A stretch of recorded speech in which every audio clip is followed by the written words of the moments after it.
Good Tuesday morning, everybody. Morning. Morning. The sleepy one has awakened. You get me earlier, did you? Yeah, he was asleep. Yeah, unfortunately, I then proceeded to touch her head wound, so I will pay for that. Probably when she pushes me off a building or something. Because you did scream, didn't you? It was a bit painful, yeah. Yes. But, yeah. Is it Tuesday? Yes. It's Tuesday, it's October, it's 2016. I know where I am. You got to check. Them's the questions you ask in the hospital when you've had a head injury. What day is it? And do you know what? I'd fail. I would have got admitted because I never know what day it is. I struggled to remember what month it was. I did notice that, but I couldn't prompt you because then you'd have been admitted and we'd have got 100 quid on the booper. Anyway, yes, let's start the day. Obviously now we're both sick, lame and lazy. There'll be no going to work today, which is okay because we're cocooned. I think we'll start figuring out what we're doing. Now, one good thing, I can recommend Liverpool Victoria for the insurance. Yeah. We've used them a lot this week. What we're going to get is the guys are going. There's somebody's enterprise are going to come and pick me up tomorrow and take me off up to town or Inverurie or wherever to pick up a hire car. Now the only thing is I'm only going to get a Toyota Aygo or something like that, but I don't care.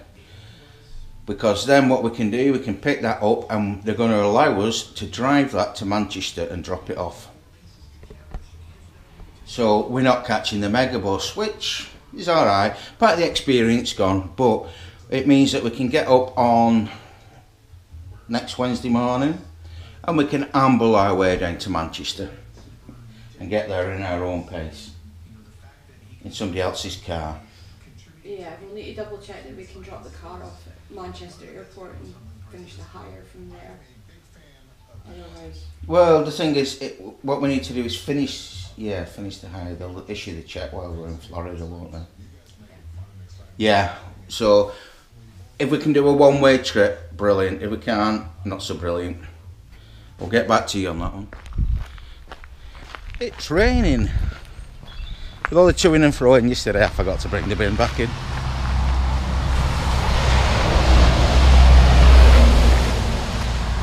Water tanker.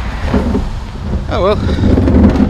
I can officially say it's getting cold. I don't know if you can hear me over the wheelie bin. But it's a drizzly, horrible drizzly day. Okay guys, it's my turn to make breakfast. Due to the fact I'm less sick, lame and lazy than Michelle, so we're having a pane of chocolate. I've readied the freezer, and that's what I've come up with, because that's the way I cook. Freezer, McDonald's, toast. Ready in 20 to 22 minutes. We'll put them in the oven for 21 minutes and see what happens. And that's it. I've done my cooking with 2 spare. Yum yum. Hi guys, what I'm doing now is my turn to make tea, so switch on the light so we can see what's happening. I'm going to try a little bit of a recipe I've seen on YouTube. I've seen some famous vloggers doing this. I'm going to have croissants, or we're going to have just rolled croissants, hot dogs and cheese slices.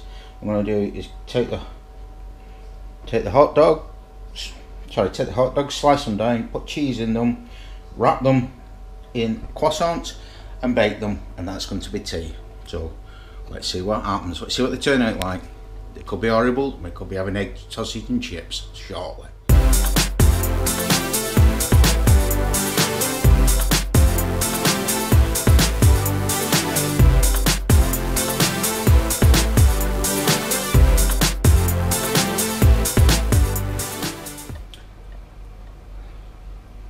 Don't think this is going to work.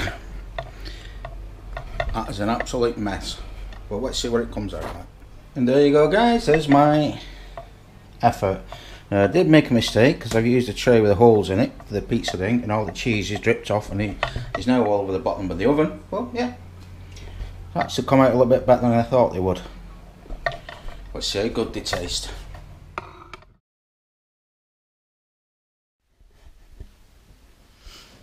Hi guys.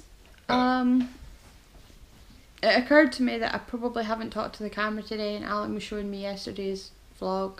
I spent most of yesterday fairly out of it. Today I woke up this morning at 4:30ish. Attempted to get out of bed with mixed success. Pretty much all of the muscles in my neck and my shoulders and across my shoulder blades and sort of down sort of the middle of my back had pretty much seized up this morning, so that was fun. My right knee is a lot better than it was yesterday. My left knee is still complaining at me whenever I move.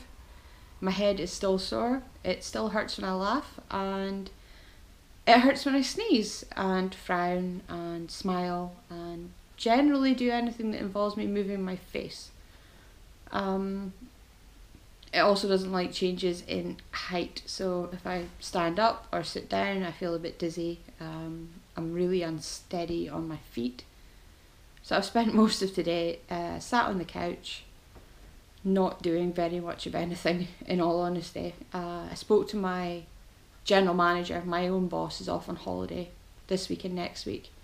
So it was the general manager I spoke to today who proceeded to tell me that he did think it was a bit strange when I talked to him yesterday, and I said that I would be back to work today because I've just been in a car crash, but I wasn't expecting to wake up this morning feeling like an elephant had run me over or like I'd been in a car accident, which is fair. Apparently this is normal. The nurse at the hospital did say that I would all the sort of the muscle injuries and everything would start making themselves known, and considering that I hit my head off the side of the car hard enough to open up my own scalp and bruise an area about the size of my hand on my scalp, it stands to reason that there's going to be some neck pain. I don't think it's whiplash. Never actually had whiplash, so I'm not entirely sure. I'm just thinking I've given the muscles a bit of a jerk. In a couple of days they'll be fine, or that's what I'm hoping. So yeah, so I'm doing a bit better today. Sore as anything. In actual fact, I feel worse today than I did yesterday, but my head's a lot clearer, and mostly I'm just incredibly grateful that it wasn't any worse, because when I saw the car after I had the accident, I was pretty much ushered straight into the house of the people whose wall I just knocked down, and it was the people, one of the wife of the man who sort of ushered me into his house is the A&E nurse who sort of wrapped my head up for me and strongly suggested that I attend accident and emergency. It wasn't until after I'd been sort of bandaged up and I'd sort of calmed down a little bit. I didn't realise at the time, but I must have been fairly hysterical. I wasn't crying. I only cried for maybe 30 seconds when I saw Alan.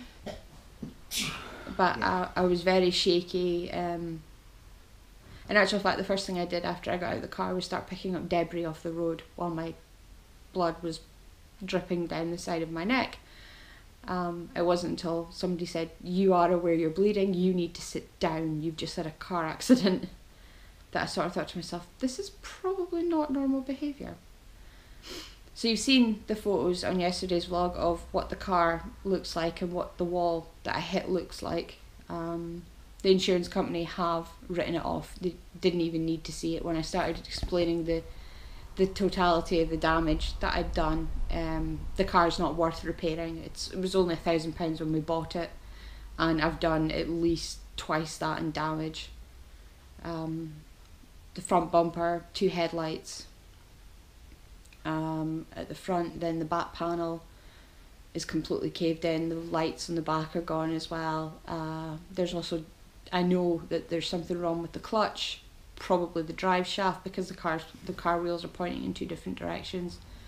They sent a salvage truck around to the place where the car had been towed to pick it up, and their engineer is going to provide them with a report of the damage, and then they'll assess the claim. I'm assuming, well, Alan's assuming, that what they're going to do is they're going to try and figure out what the car looked like before I hit the brick wall and give it a value based on that.